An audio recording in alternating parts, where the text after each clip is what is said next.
Hi, this is Chuck Stull from Kalamazoo College looking at law and economics. The slides we're about to look at are a direct follow-up on the previous video. In the earlier one, we looked at these ideas of social value, consumer surplus and producer surplus, and the idea of an optimal or efficient outcome. What we're going to expand to in this series of slides is looking at inefficient outcomes and the idea of deadweight loss.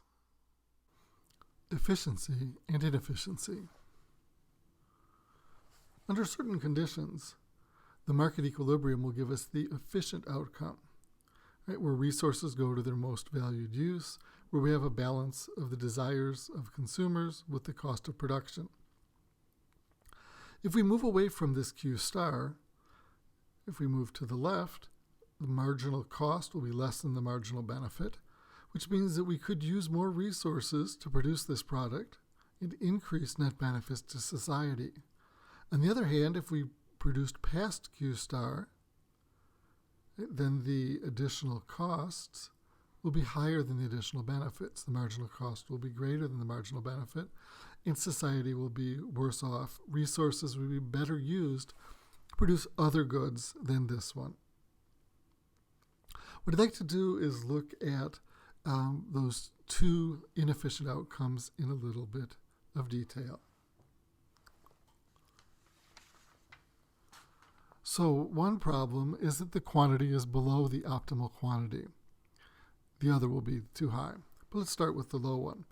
As you can see, if we reduce the quantity of our product, we are going to lose some benefits from it. Right? Consumers will lose the benefits, but they'll save some money.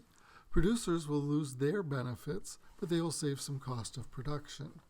But overall, there will be a net loss, and that will be showed as that grayed in area. So we see a loss in consumer surplus and a loss in producer surplus. And this loss is known as a deadweight loss.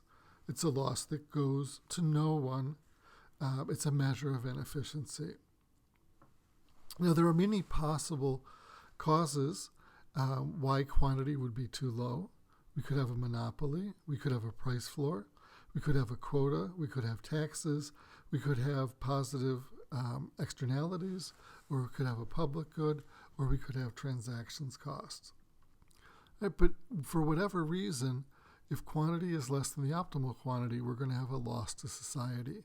And we'll often abbreviate deadweight loss as DWL. The other possibility is that the quantity is too high, and this is also inefficient. Here we could have pollution or external costs. We could have a subsidy, other kinds of government interventions. What I'd like to look at here is just that incremental cost and incremental benefits of going beyond that intersection. Right, so let's start by looking at how much extra cost we would have going from Q star to this Q high. And that's going to be shown as the area under the supply curve. And the extra costs are shown as this yellow area. Right, and so those are the extra cost of producing beyond Q star. Now there are some benefits, and the benefits are shown on the demand curve, or shown specifically under the demand curve. So the extra benefits from increasing our production of this product is the consumers who will be able to enjoy it, who couldn't enjoy it before, and that's shown as this green area under the demand curve. But if we compare the costs and the benefits, we can see that the extra costs are bigger than the extra benefits, right? That the costs of that yellow area are higher than the green area underneath.